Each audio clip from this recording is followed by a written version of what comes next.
민주통합당이 구상하는 공천개혁, 또 공천 전략은 무엇인지 임종석 신임 사무총장으로부터 들어보겠습니다. 안녕하십니까, 총장님? 네, 안녕하세요. 네, 이 곧바로 공천 문제부터 지금 짚어보겠습니다. 네. 이 강철규 우석대 총장을 공천심사위원장으로 임명하셨는데, 네네. 이 경실련의 창립 인사로 참여정부 시절에는 공정거래위원장을 지내셨죠? 네, 그렇습니다. 어떤 고민이 담긴 인선이다 이렇게 설명할 수 있겠습니까? 지금 말씀하신 것처럼 강철규 위원장은 공정거래위원장을 지내셨고 그전에는 부패방지위원장을 지내셨습니다. 네. 그래서 일하시는 동안 누구보다 원칙적이고 또 실천하는 데 있어서 주저함이 없는 분으로도 잘 알려져 있습니다. 그래서 지금 그분께서 이제 어제 일성으로 네. 시대의 흐름을 읽고 99% 서민의 아픔을 공감하면서 제도적 해결을 위해 노력하는 후보들을 공천하겠다 이런 말씀하셨는데 네. 지금 바로 국민들이 원하는 후보라고 생각합니다. 또한 심사에 있어서 누구보다 공정한 심사를 할 수 있는 분이라 생각했습니다. 경제 전문가이긴 하지만 정치를 알겠느냐 이런 지적도 있습니다. 어떻게 생각하십니까? 글쎄요, 이제 정치를 잘 아느냐, 정치를 제일 잘하는 건 정치인들이겠죠. 네. 그렇지만 지금 각 당들이 정치인이 아닌 사람들을 공천심사위원장으로 하고 있는 이유가 있다고 생각합니다. 그것은 공천을 함에 있어서 정치적 고려보다는 국민들의 눈높이에 맞는 상식과 공정함이 더 중요하다고 국민들이 보고 계시기 때문에 가장 공정하게 할 수 있는 분을 밖에서 찾고 있다고 보고요. 강철구 위원장께서는 직접 정치는 안 하셨지만은 오래전부터 풍부한 행정 경험을 쌓아오셨고 이런 일을 해결해 가시는데 외부의 외압 없이 가장 이 국민들의 이 상식에서 해갈 수 있는 분이라 이렇게 생각합니다. 이 나머지 공천심사위원들의 구성은 언제쯤 마무리가 됩니까? 오늘 중에는 마무리될 것으로 보고 있습니다. 그래서 내일은 발표를 할 예정입니다. 이 공심위원장부터 먼저 서두를 발표하는 것은 아무래도 한나라당과의 경쟁 때문이라고 볼 수 있겠죠? 어떻습니까? 그렇지는 않습니다. 공천심사위원장님은 이제 대표께서 직접 만나셔서 결심을 받았는데 공천심사위원들은 또 대표 공심위원장님하고도 의논해야 되는 것이 예의라고 생각을 했고 또 최고위원들 사이에도 한 번 더 조율하는 과정이 있어야 하기 때문에 먼저 발표하고 그동안 어제 강철규 위원장께서 말씀하신 것처럼 위원에 대해서는 당과 함께 의논하시겠다고 했잖아요. 당 역시 위원장과 의논해서 하기 위한 절차라고 봐주시면 틀림없겠습니다. 네, 아무튼 이제 공심위가 구성되면 네. 구체적으로 이제 공천 기준과 원칙이 마련될 텐데 네. 민주당이 고민하고 있는 이번 공천의 핵심 키워드는 뭡니까? 앞서 제가 강철규 위원장님의 어제의 공천 기준을 말씀드렸는데 그분께서 말씀하신 게 간략하게 하면 시대의 흐름을 읽는 거. 네. 그리고 서민의 아픔을 공감하는 어떤 감성이랄까요? 또 실천, 그동안의 경력. 그리고 이것을 제도적 해결을 위해 노력해온 분, 이렇게 이야기를 하셨습니다. 그것이 어떻게 보면 좀 추상적일 수도 있다고 보겠습니다만은, 현장에서 서민들의 아픔을 느끼면서 해결하기 위해 노력해온 분들을 우선적으로 공천하겠다, 이렇게 말씀하신 것으로 해석합니다. 그러면 지금 민주당과 시민통합당의 합당으로 민주통합당이 탄생하지 않았습니까? 네, 그렇습니다. 지금 말씀하시는 공천 기준이나 원칙에 따르면 네. 이 자칫해서 공천 심사 과정에서 이 결과에 불복해서 탈당하거나 무소속으로 출마하는 사태도 많이 생기지 않을까 이렇게 우려가 되는데 네. 이에 대해서는 어떤 대책을 고민하고 계십니까? 글쎄요, 지금 예전보다는 민주통합당의 많은 분들이 공천 신청을 하실 것으로 예상을 합니다. 그렇지만은 지금 걱정하시는 그런 것이 항상 선거 때마다 있지요, 정당은. 네.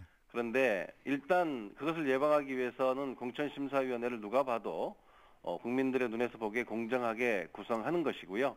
그것을 위한 1차 절차는 저희가 최선을 다하고 있다 말씀드리겠습니다.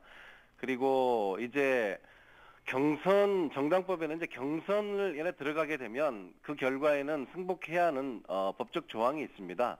그래서 이런 것들을 엄격하게 적용을 해 나갈 생각입니다.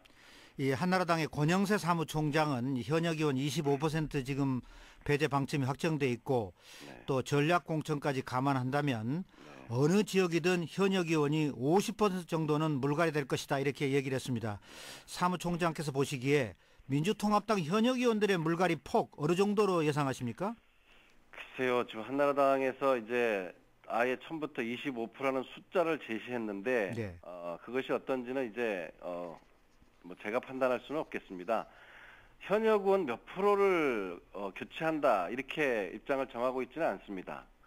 공심위 구성이 완료되고 거기에서 공천 기준이 확정되면 아마 우선적으로 누구보다도 현역 의원들에 대해서는 훨씬 더 엄정한 평가가 이루어질 것으로 생각을 합니다.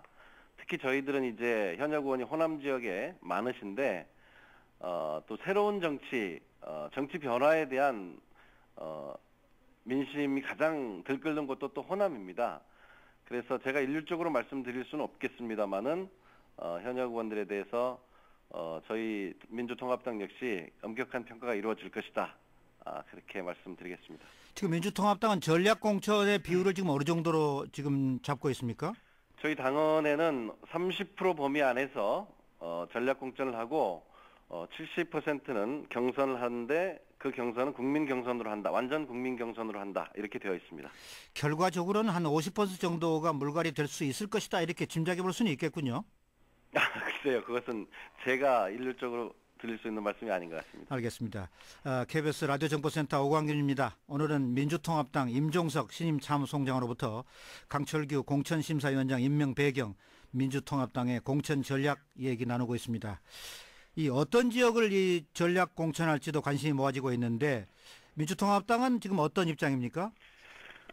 지금 그거 역시 구체적으로 어느 지역이라고 제가 말씀드리기는 좀 쉽지 않습니다. 다만 지금 제가 사무총장으로서 하고 있는 일은 현재 이미 이번 주 초부터 지역에 대한 실사는 시작을 했고요.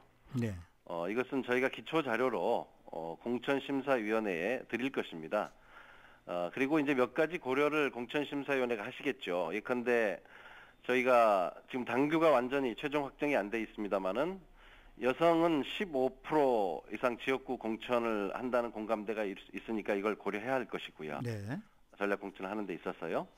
또 앞서 저희가 우리 강철규 위원장님의 말씀을 빌어 설명한 이런 기준에 맞는 인물들을 영입하게 될 것입니다. 여기에 대한 고려도 있을 것이고요. 그리고 일부 저희가 지역적으로 전략 공천을 더 다른 지역에 비해서 고려해야 될 지역도 있을 거고 이런 정도 기준을 갖고 공심위원회가 판단하리라 생각합니다. 이 한나라당의 경우는 이 지역 실사팀이 실사가 거의 마무리돼서 이제 이 공천에 반영하겠다 이렇게 밝힌 바 있는데 네. 민주통합당의 지역 실사는 지금 언제까지 계속됩니까? 지금 다음 주 정도까지 지금 1차는 이제 먼 데부터 지방으로 나가 있고요. 네. 다음 주 수도권 해서 다음 주 정도까지 진행할 예정입니다. 이 정세균, 정동영, 김효석 의원처럼 이 호남 불출마를 선언하고 수도권에 도전한 이 당내 중진들의 경우도 좀 궁금한데 네. 이분들은 전략 공천으로 분류되는 겁니까? 그렇게 하기 어려울 것으로 생각합니다. 뭐 일률적으로 그분들을 전략 공천을 해야 된다 하는 방침은 당은 갖고 있지 않습니다. 네. 또 그분들에게도 어려운 결심을 하고 다른 지역에 나가시는데 그것을 당이 보상하는 걸 원치는 않으시리라고 생각합니다. 그분들이 원하시는 것도 아니고 자칫 그분들의 명예를 훼손시킬 수 있다고 보고요. 당은 그분들께 감사하지만은 오히려 더 엄정하게 그런 지역에 대해서 원칙을 정하도록 할 것입니다. 철저하게 예비 경선을 치를 수밖에 없겠군요. 그렇게 보고 있습니다. 이번에 이제 독립선거구가 될 가능성이 높은 곳이 세종시 아니겠습니까? 네. 세종시의 상징성을 볼 때 전략 공천지로 분류하고 계십니까? 어떻게 보십니까? 지금 뭐 최종 확정된 것은 아닙니다. 말씀하시다시피 세종시가 이제 독립선거구로 확정이 되면 여기는 이제 시장 선거와 국회의원 선거, 교육감 선거를 동시에 치르게 됩니다. 그래서 모두를 이 세 개 후보 모두를 전략 공천할 이유가 있다고 생각하지는 않습니다만은 전략적 고려와 안배는 필요하지 않겠나 이렇게 봅니다. 이번 총선에서 이 과반수 이상 의석을 확보하려면 네. 통합진보당과의 선거연대가 관건일 것 같은데 네. 이 통합진보당의 노회찬 대변인은 독일식 정당 명부제 도입이 확실하면 석패율 제도 가능하다 이런 얘기를 했거든요. 네. 민주통합당이 정당 명부식 제도를 받아들이는 대신에 통합진보당이 석패율제를 합의하는 방안 그 가능성을 어느 정도 보십니까? 저 개인적으로도 그렇고 민주통합당 역시 독일식 정당 명부 비례대표 그러니까 득표율에 따라 의석이 결정나는 제도죠. 네. 이것이 좋은 제도다. 그리고 이것이 우리가 가야 할 방향이다 하는 데 대해서는 오랜 공감이 있어 왔습니다. 다만 이것이 가능하려면은 저희 이 의석 구조에 대한 상당한 변화가 필요합니다. 무엇보다도 우선 비례대표를 대폭 늘리는 변화가 있어야만 독일식 정당 명부 비례대표 도입은 가능한 것이거든요. 그래서 이번에 당장 가능할 것으로 보이지는 않습니다. 그래서 저희들이 이런 어떤 지향, 목표에 대해서 함께 공감하고 앞으로 그 방향으로 추진해 나간다면 정도 얘기가 가능하지 않을까 생각하고요. 알겠습니다. 정책적인 부분도 좀 짚어보겠습니다. 이 오늘 이 민주통합당의 경제민주화 특위가 이 조만간 재벌의 대기업 순환 출자 규제를 도입하고 지주회사 요건을 강화하는 등 이 대기업의 지배 구조를 손질하겠다 이렇게 밝혔습니다. 네. 이게 어떤 내용입니까? 뭐 새로운 얘기는 아니고요. 오래전부터 우리 대기업이 순환 출자를 통해서 이 계열사를 무분별하게 확장해 가는 것에 대해서는 이것은 매우 후진적인 잘못된 것으로 국민들 안에 공감이 이미 이루어져 있다고 봅니다. 네. 그런데 지금 정부 들어서서 대기업 재벌 봐주기를 하면서 굉장히 이것을 완화시켰고 폐지하고 했죠. 그래서 저희가 출자 총액 제한 제도를 부활하겠다든지 특히 순환 출자를 통한 계열사 늘리기에 대해서는 엄격하게 제동을 걸겠다 하는 것이고요. 그리고 매우 구체적으로 앞으로 이 재벌에 대해서는 법인세를 강화하는 이런 정책들을 실현해 나가겠다 하는 것이 경제민주화특위가 낸 안입니다. 한나라당도 이 아시는 대로 경제민주화 재벌 개혁을 지금 표방하고 있지 않습니까? 네. 어떤 차이가 있는 겁니까? 글쎄요, 한나라당이 지난 4년 동안 어떻게 해왔나 먼저 들여다봐야 되지 않을까요? 한나라당이 지난 4년 동안 사실은 대기업과 재벌 봐주기 했고 부자 감세 추진했고 해온 게 한나라당이고 반면에 이 서민경제는 무너지고 민생은 파탄으로 갔는데 이 과정에 대한 솔직한 평가와 반성이 먼저 있어야 한다 이렇게 생각합니다. 지금 선거를 코앞에 두고 이벤트성으로 제기해서는 국민들을 설득할 수 없을 것이다 이렇게 보고요. 저희가 경제민주화특위나 보편적 복지특위 또 조세개혁특위를 통해서 하고자 하는 것은 매우 구체적이고 실현 가능하면서 손에 잡히는 이런 정책들을 내서 저희가 다수당이 되면 그리고 또는 과반이 되면 바로 실천하겠습니다. 법을 이렇게 바꾸겠습니다. 이렇게 해나가려는 것이기 때문에 많은 차이가 있다고 봅니다. 그런데 요즘 이제 정치 환경이 기업을 위축되도록 만들고 있다. 이렇게 하는 것은 결코 국민에게 도움이 되지 않는다. 이명박 대통령의 발언인데 네. 이 대통령의 발언은 어떻게 평가하십니까? 글쎄요. 어떤 기업을 위축시키고 있는지 한번 얘기를 해봐야 되지 않을까요? 대통령께서 늘 비즈니스 프렌들리를 얘기하셨는데 네. 뭐 대기업에 대한 일방적 혜택 정책이었다고 생각합니다.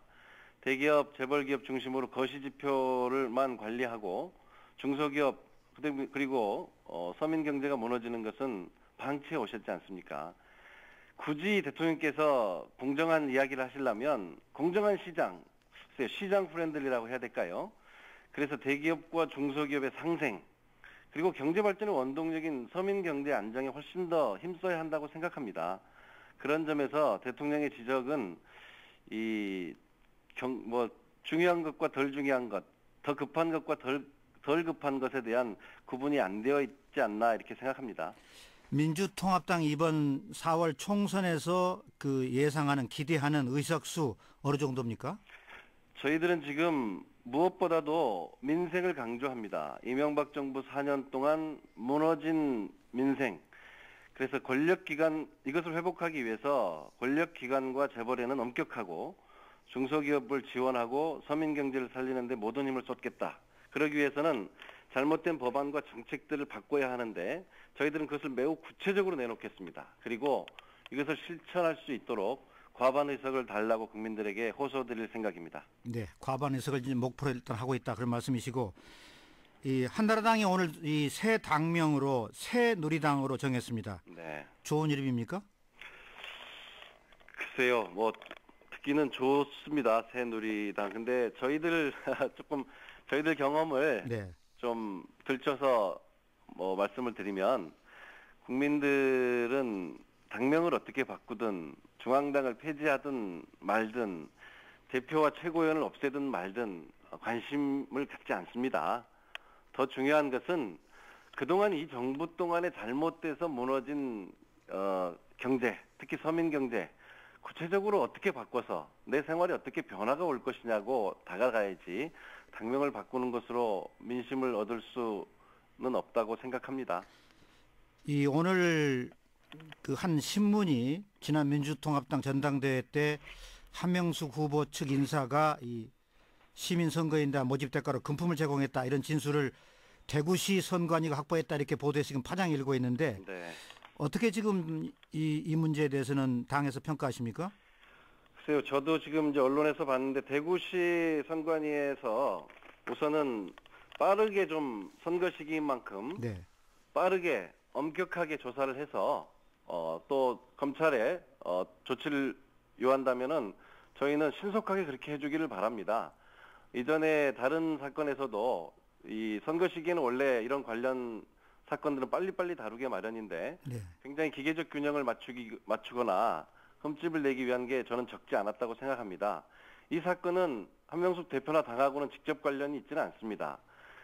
과거 이 전국적인 전당대회나 선거를 치르는 과정에 이런 잡음들이 나곤 했는데 우선 무엇보다 대구시 선관위가 빠르게 엄정하게 조사를 해서 조치를 취해 주시기를 부탁드립니다. 자, 끝으로 이 민주통합당의 신임 사무총장을 맡으신 이 임종석 전 의원께서는 이 정치자금법 위반 혐의로 1심에서 유죄 판결을 받지 않았습니까? 네. 이에 관련한 심경 또 앞으로 각오 간략히 좀 전해주시죠. 예, 제에게는 제가 믿는 진실이 있습니다. 그렇지만 당이 가질 부담도 생각하지 않을 수 없어서 많이 망설였습니다. 그런데 제 사건을 맡았던 변호인과 우리 한명숙 대표님의 사건을 맡았던 변호인이 같습니다. 그래서 우리 대표님께서 제 사건에 대한 내용을 너무나 잘 알고 계셨고 또 지도부가 격려해 주셔서 힘을 얻었습니다. 우리 강금실 전 법무부 장관님이나 조국 교수님 또한 제 사건을 들여다보고 제게 많은 격려를 주셨습니다. 재판부는 제 판결문을 보면 재판부는 제가 돈을 받거나 쓰지 않았다고 이미 인정하고 저에게 한 푼도 추징을 하지 못했습니다. 아무런 증거 없이 번복에 번복을 거듭한 진술 하나로 유죄 판결을 했는데요. 제 입장은 이렇습니다. 삼화저축은행 사건은 거대한 권력형 비리 사건입니다. 전면 재수사와 특검을 요구합니다. 박지만 씨나 홍준표 전 대표, 정진석 전 전무수석, 곽승준 미래기획위원장, 국정원 2차장, 신문에 거론됐던 모든 사람들은 한 번의 소환 없이 전부 무혐의 처리하고 제게 이 정치 재판을 한 것입니다. 저는 이것은 재판은 재판대로 떳떳하게 진실을 밝혀 나가겠습니다. 네. 알겠습니다. 오늘 말씀 감사합니다. 네, 감사합니다. 네, 지금까지 민주통합당 임종석 신임 사무총장으로부터 공천심사위원장 임명 배경, 공천 전략 등에 대해서 들어봤습니다. 계속해서 라디오 정보